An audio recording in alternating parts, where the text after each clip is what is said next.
ምዕራፍ 22 አብርሃም ልጁን ለመስዋዕት ማቅረቡ።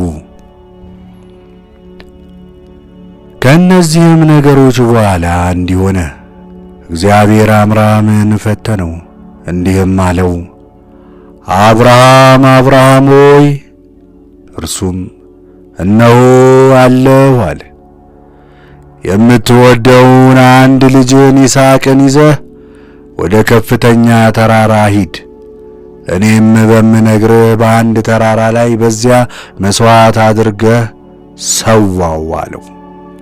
አብርሃምም በማለዳ ተነስቶ አህያውን ጫነ፣ ሁለቱንም ሎሎዎቹን ልጁን ይስሐቅን ከእርሱ ጋር ወሰደ፣ እንጨትንም ለመሥዋዕት ሰነጠቀ። ተነስቶም እግዚአብሔር ወዳለው ቦታ ሄደ። በሦስተኛው ቀን ደረሰ። አብርሃምም ዓይኑን አነሳና ቦታውን ከሩቅ አየ። አብርሃምም ሎሌዎቹን አላቸው፣ አህያውን ይዛችሁ በዚህ ቆዩ፣ እኔና ልጄ ወደዚያ ተራራ ሄደን እንሰግዳለን፣ ሰግደንም ወደ እናንተ እንመለሳለን። አብርሃምም የመሥዋዕቱን እንጨት አንስቶ ለልጁ ለይስሐቅ አሸከመው።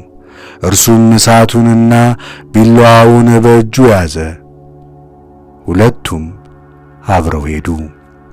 ይስሐቅም አባቱን አብርሃምን ተናገረው። አባቴ ሆይ አለ። እርሱም ልጄ ምንድነው አለው።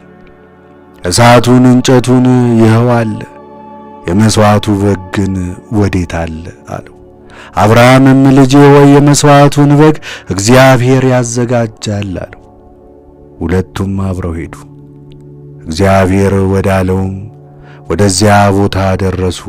አብርሃምም በዚያ መሠዊያውን ሠራ፣ እንጨትንም ረበበ፣ ልጁን ይስሐቅን አስሮ በመሠዊያው በእንጨቱ ላይ በልቡ አስተኛው።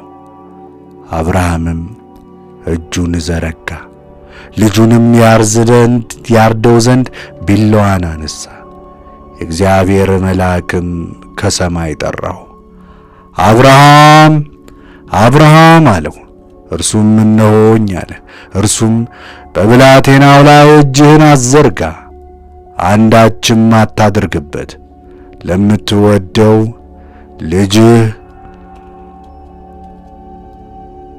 ከእኔ ያራራህለትምና አንተ እግዚአብሔርን የምትፈራ እንደሆንክ አሁን አውቄአለሁ አለው።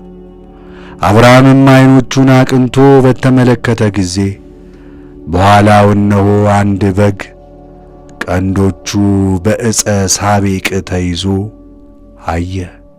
አብርሃምም ሄዶ በጉን ወሰደው፣ በልጁ በይስሐቅ ፋንታም ሰዋው። አብርሃምም ዛሬ በዚህ ተራራ እግዚአብሔር ፈጽሞ ታየኝ ሲል ያን ቦታ ራእየ እግዚአብሔር ብሎ ጠራው።